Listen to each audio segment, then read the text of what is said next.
अस्सलाम वालेकुम। कैसे हैं आप सभी लोग? अल्हम्दुलिल्लाह मैं बिल्कुल खैरियत से हूँ और आप सबकी खैरियत की अल्लाह ताला से दुआ करती हूँ। तो ये है सुबह सहरी के बाद का टाइम, सहरी वगैरह हो चुकी है। मैंने कुछ भी शूट नहीं करा है क्योंकि मैं अकेले ही वीडियो शूट करती हूँ, एडिट करती हूँ, तो बहुत ज़्यादा टाइम लग जाता है। इसलिए मेरे डेली व्लॉग्स भी नहीं आ रहे हैं क्योंकि फिर मुझे लगता है कि मेरी इबादत डिस्टर्ब हो रही है। तो मैं शूट कर लेती हूँ, फिर आराम से उसको एडिट करती हूँ, फिर आराम से वॉइस ओवर करती हूँ, तब मैं उसको पब्लिक करती हूँ। तो मैं दिखा रही थी कि इस टाइम ही मैं सारे जितने भी बर्तन वगैरह होते हैं वो खाली कर लेती हूँ। मतलब जो कुकर वगैरह होते हैं, दूध के बड़े बर्तन होते हैं, उनको छोटे में करके सब फ्रिज में रख देती हूँ क्योंकि रात में तो ऑलमोस्ट किचन चलता ही रहता है। बच्चे कुछ ना कुछ खाते रहते हैं, तो रात में ये सब नहीं करती, मैं सब करती हूँ ये सहरी के टाइम। तो बहुत सारे बर्तन हो गए थे, तो इस टाइम मैंने बर्तन धो दिए हैं।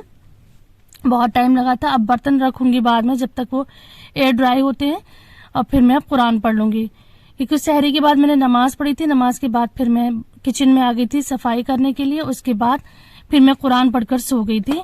अभी सुबह मैं उठी हूँ, उसके बाद सबसे पहले मैंने बेड सेट करा है, उसकी बेडशीट चेंज करी है, और अब ये सब करने के बाद मैं चली जाऊंगी नहाने के लिए।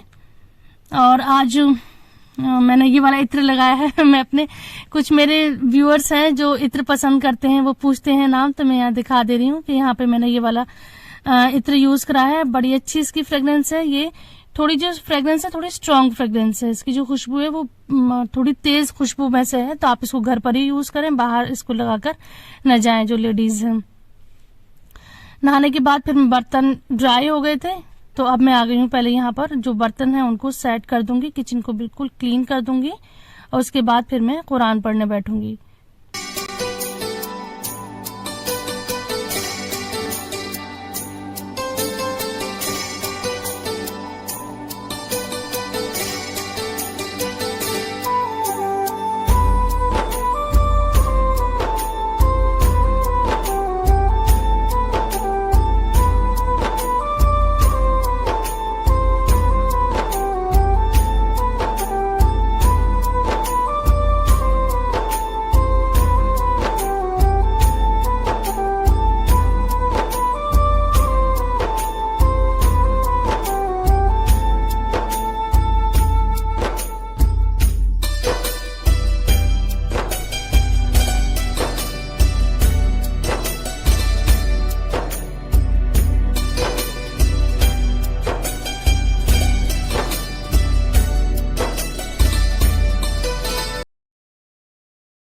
अल्हम्दुलिल्लाह इस बार रोजे मेरे बहुत अच्छे जा रहे हैं क्योंकि पिछली साल मेरी बहुत ज्यादा तबीयत खराब हो गई थी। आप सभी ने बहुत बहुत दुआएं करी थी, तो मेरे इस बार रोजे बहुत अच्छे जा रहे हैं और मैं अल्लाह का रोज शुक्र अदा करती हूँ। और मैं सोचती हूँ कि लोगों की दुआएं कितनी जल्दी लग जाती हैं। तो इस बार अल्हम्दुलिल्लाह मेरे रोजे बहुत अच्छी तरह से गुजर रहे हैं। आप लोग ऐसे ही मेरे लिए दुआ करते रहिएगा। और अब किचन हो गया है बिल्कुल क्लीन, और मैं भी आप सभी के लिए बाकायदा दुआ करती हूँ, खास तौर पर दस्तरखान पर बैठकर इफ्तार के टाइम जो जो मुझे याद आता है उसके लिए मैं नाम लेकर या जहन में उनको रखकर मैं अल्लाह ताला से सबकी खैर के लिए बहुत दुआ करती हूँ। उसके बाद मुझे मशीन लगानी थी। मशीन तो डेली ही लगती है, तो उसको भी मैंने लोड कर दिया था। अब मशीन चलती रहेगी, कपड़े धुलते रहेंगे। अब मैं बैठकर कुरान पढ़ूंगी। एक पारा मैंने सुबह पढ़ लिया था और एक पारा मैं अब बैठकर पढ़ूंगी। अल्हम्दुलिल्लाह एक कुरान मेरा मुकम्मल हो चुका है। अब मैं तफसीर शुरू करने वाली हूँ। शुरू में रोज़ों में मैंने तफसीर करी थी, फिर मेरे दिमाग में आया था कि एक कुरान तो हो जाए, तो लाख लाख शुक्र है कि एक कुरान पाक कंप्लीट हो गया है। तो अब मैं थोड़ा थोड़ा ये कुरान पढ़ूंगी, नादरा पढ़ूंगी और थोड़ा मैं तफसीर पढ़ूंगी। तो मुझे कुरान की तफसीर भी इस बार कंप्लीट करनी है। तो तफसीर यानी एक्सप्लेनेशन, जो कुरान का एक्सप्लेनेशन है उसको मुझे पढ़ना है, उसको समझना है। तो अल्लाह ताला कुरान को पढ़ने की, समझने की और अपनी जिंदगियों में उसको अप्लाई करने की अल्लाह ताला तौफीक दे। उसके बाद आज अचानक मार्केट जाना हुआ। जाना तो था लेकिन तय नहीं हो पाया था कि कब जाएं। तो आज अचानक गई थी मैं भाई के साथ और बेटे के साथ। तो यहाँ पे मुझे कुछ काम थे क्योंकि ईद पर अल्हम्दुलिल्लाह किसी न किसी को कुछ न कुछ देना होता है। अपने लिए तो मेरी शॉपिंग हो चुकी थी, लेकिन कुछ मुझे समझ में आया था, कुछ गिफ्ट्स वगैरह लेने थे, कुछ ड्रेस वगैरह लेनी थी देने के लिए, गिफ्ट करने के लिए ईद पर एज अ ईदी। तो वो सब मैं लेने के लिए आई थी।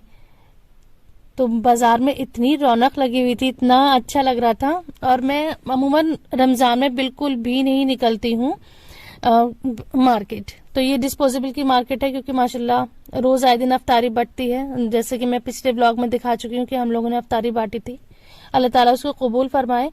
तो यहाँ से मैंने डिस्पोजेबल बर्तन लिए थे, और जो मुझे गिफ्ट वगैरह लेने थे, जो ड्रेसेस वगैरह लेनी थी, सब सामान मैं ले चुकी थी। अब ये शाम का टाइम हो गया था, बिल्कुल असर का टाइम हो चुका था।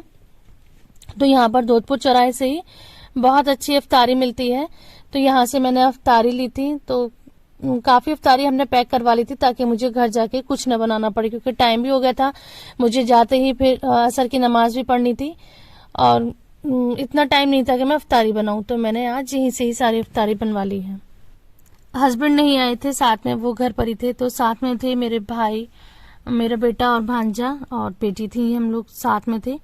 तो बहुत टाइम लग गया था हमें मार्केट में। इन लोगों को जेंट्स, एक्चुअली आज मेन जो था वो जेंट्स शॉपिंग करनी थी। इन लोगों को रेडीमेड कुछ लेने थे कपड़े, तो वो सब लिए थे, तो टाइम बहुत ज्यादा हो गया था। तो अब हम घर के लिए वापस चल दिए हैं।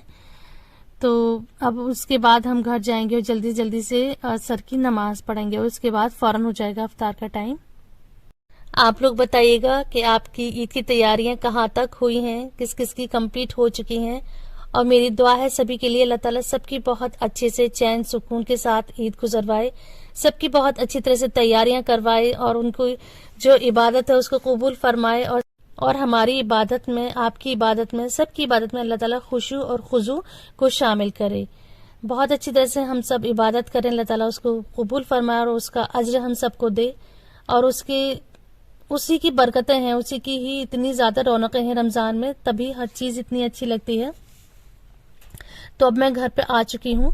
तो हस्बैंड ने फ्रूट क्रीम बना ली थी, और मैं यहाँ पर दिखा रही थी कि मैंने आज मार्केट में एक टिंट ट्राई करा था, मतलब एक लिप टिंट था, लिपस्टिक समझ लीजिए, जो मैट वाली होती। इतनी वो मैट थी, इतनी ज्यादा उसका स्टेन परमानेंट था कि वो हट ही नहीं रहा था। मैंने उसको ऑयल से और क्लींजर से क्लीन करा, लेकिन वो हट ही नहीं रहा था, इतना खतरनाक उसका निशान था। तो ये टेबल हमने बिल्कुल सेट कर ली है।